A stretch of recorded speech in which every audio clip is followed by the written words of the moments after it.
Mesdames et messieurs, les représentants de la communauté internationale à Madagascar, Excellences, Mesdames et messieurs, chers compatriotes, je prends la parole aujourd'hui non pas comme homme politique, mais comme jeune citoyen malagasy, animé d'un profond sens de responsabilité civique et d'un attachement indéfectible à la Constitution de la République de Madagascar, à la légalité républicaine et à la vérité institutionnelle. C'est au nom du droit, de la raison et de la justice que je m'adresse à vous. La décision du 14 octobre 2025 de la Haute Cour constitutionnelle prétendant répondre à une requête aux fins de résolution d'une crise politique fait suite à une saisine déposée le 2 octobre 2025 par M. Siten en sa qualité de vice-président de l'Assemblée nationale. Or, cette saisine est juridiquement nulle et inconstitutionnelle.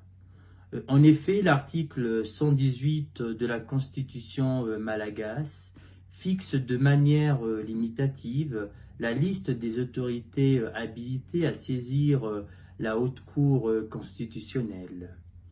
Il s'agit exclusivement du président de la République, du Premier ministre, des présidents des deux chambres, des chefs d'institution ou du quart au moins des membres de l'Assemblée nationale. Le vice-président de l'Assemblée nationale ne figure pas parmi ces autorités.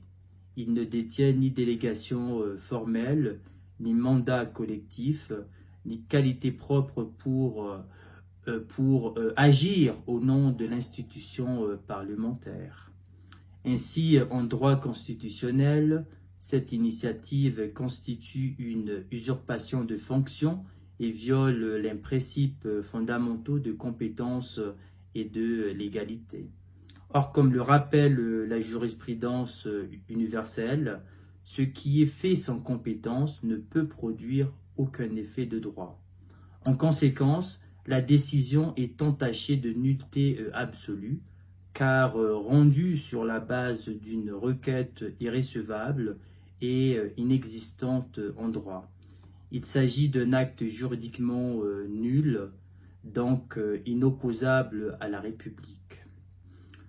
Au-delà du vice de forme, la décision viole l'esprit même de la Constitution malagasy et des principes démocratiques fondamentaux. La vacance du pouvoir présidentiel ne peut être constatée que selon les conditions précises des articles 52 et 53 de la Constitution, lesquels n'ont pas été respectés. Or, le président Andry Rajoelina demeure légalement en fonction, n'ayant fait l'objet ni d'une démission, ni d'un empêchement reconnu par une autorité compétente. De plus, le chef de l'État exerce toujours son autorité depuis un territoire malagasy, l'ambassade de Madagascar, qui relève pleinement de la souveraineté nationale au regard du droit international public. Son absence temporaire du territoire national ne saurait constituer ni un abandon ni une vacance au sens constitutionnel du terme. La Haute Cour constitutionnelle, en méconnaissant ces principes, a porté atteinte à la continuité de l'État, principe cardinal de toute république. Face à cette situation d'une gravité institutionnelle exceptionnelle, j'en appelle à la sagesse et à la vigilance de la communauté internationale, des partenaires bilatéraux et multilatéraux, ainsi que des organisations régionales et continentales. 1.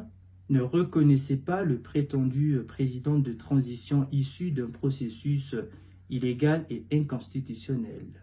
Aucun État de droit ne saurait admettre qu'un organe juridictionnel soit instrumentalisée pour légitimer une prise de pouvoir contraire à la loi fondamentale. 2. Exhorter les autorités compétentes à restaurer immédiatement l'ordre constitutionnel en permettant au président élu Angela Duene de regagner son palais présidentiel et de reprendre l'exercice normal de ses fonctions. 3. Demander aux forces armées malagasy de se conformer strictement à la Constitution en demeurant fidèles à leur serment d'allégeance au chef suprême des forces armées. L'armée est l'instrument de la nation, non d'une faction. Elle doit servir la République, non la politique. 4. Appeler les juristes, magistrats, professeurs et acteurs du droit à rompre le silence. Leur devoir n'est pas de plaire, mais de protéger le droit, car une constitution violée en silence est une république trahie dans l'ombre. Je parle ici en tant que jeune citoyen malagasy, épris d'un idéal fédéraliste et démocratique, convaincu que le salut de notre nation ne viendra ni de la ruse, ni de la manipulation, mais de la probité, de la transparence et du respect de la légalité républicaine. Je refuse la résignation et le cynisme politique. Je crois encore en la force du droit, en la vertu de la justice et en la noblesse du service public. Mais je m'interroge, pourquoi avons-nous des facultés de droit si la loi n'est plus respectée? Pourquoi nos magistrats et juristes se taisent-ils face à l'illégalité manifeste? La peur serait-elle devenue plus forte que la conscience? Une république ne s'effondre pas par manque des lois, mais par absence de courage à les défendre. Message au colonel Michael Randienilina. Mon colonel, je vous parle avec respect et gravité. Renoncez à cette dérive. Ne prêtez pas votre honneur militaire à un coup de force institutionnelle. L'histoire retiendra toujours ceux qui ont choisi la loyauté à la République plutôt que l'ambition des hommes. C'est un jeune malagasy formé en droit qui vous le dit.